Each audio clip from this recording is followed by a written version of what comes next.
দাদা দেশি না এগুলা? হ্যাঁ, কত চলে দাদা আজকে কেজি? 600 650 দিলে 6 থেকে 650। একটু কম সম পাওয়া যায় না?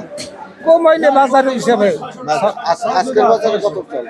600 বেশি 650 বেশি এই দিলেই 600 650 এর নিচে আর যাও না। নাই। মানে 600 টাকা একদম ফিক্সড প্রাইস। হ্যাঁ 600 হ্যাঁ এগুলো দেশি তো একদম পিওর দেশি। অরিজিনাল দেশি হ্যাঁ, অরিজিনাল দেশি। এগুলো কোন জায়গা থেকে নিয়ে আসেন আপনারা?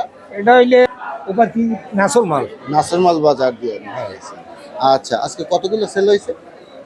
খুব কম বেশি গোড়া সাইডে গোড়া সাইড বেশি। মানে আজকে বাজারে সেল কম, হ্যাঁ বাজার মালও না আমদামি নাই, আমদানি নাই, দেশি মুরগি নাই পাওয়া যায় না, দেশি মুরগি পাওয়া যায় না। এর জন্য মুরগি কমে গেছে সব। হ্যাঁ তো একটু মানে মাসখানে আগে তো দেখছি 500 টাকা ছিল, 500 450 বেশি 450। এই ঈদের পর হইতে এই যে ঈদের পর হইতেই দামটা বৃদ্ধি বৃদ্ধি। তাই তো? আর সেলও অটোমেটিক কমে গেছে, মালও পাওয়া যাচ্ছে না। মালও পাওয়া যাচ্ছে না, গায়ে গোড়াই মালও নাই, গায়ে গোড়াই।